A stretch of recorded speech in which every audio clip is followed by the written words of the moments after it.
More than 2.5 million votes were cast in Baghdad during the parliamentary elections. That's more than 20% of Iraq's population.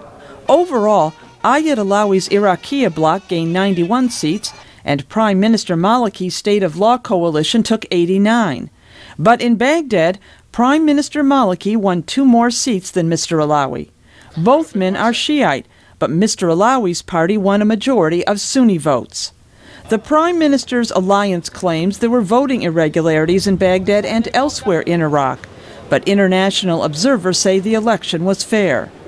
An Iraqi Electoral Commission official says the ballot recount is to begin on Saturday, with 11,000 polling stations, and should take no more than 10 days.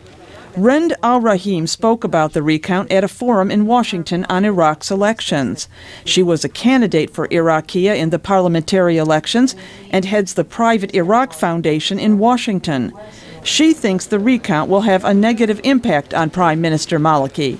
I think a lot of political parties are going to see this as a very dangerous move by Maliki that threatens all of them, that he is bending the rules, bending the law, he's rewriting the rules, the election rules.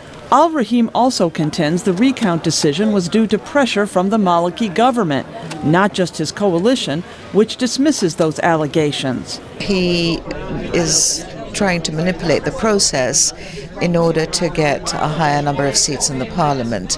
And the reason he wants to do that is in order to have an unquestionable, unassailable right to form the government. He's been resisted so far by the major parties who do not want him to be Prime Minister. No matter what the outcome, neither Prime Minister Maliki's alliance nor Mr. Allawi's bloc will have enough seats to form a government on its own. But the party with the most seats in Parliament will take the lead in forming a coalition government.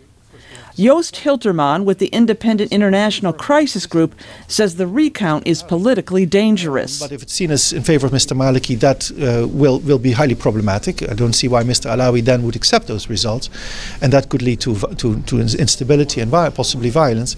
Hilterman says the controversy over the election results could make it longer to form a new government and could lead to security problems. You have the threat that the security forces may start to fracture because loyalties are quite uncertain still within the security forces, whether they are toward the state or towards political leaders who are heads of political blocs that are often of an ethnic or sectarian character. And if the security forces start fracturing, then we are in a pre-civil war stage. Mr. Allawi has warned if his victory is overturned, there will be very big problems in Iraq. Deborah, VOA News, Washington.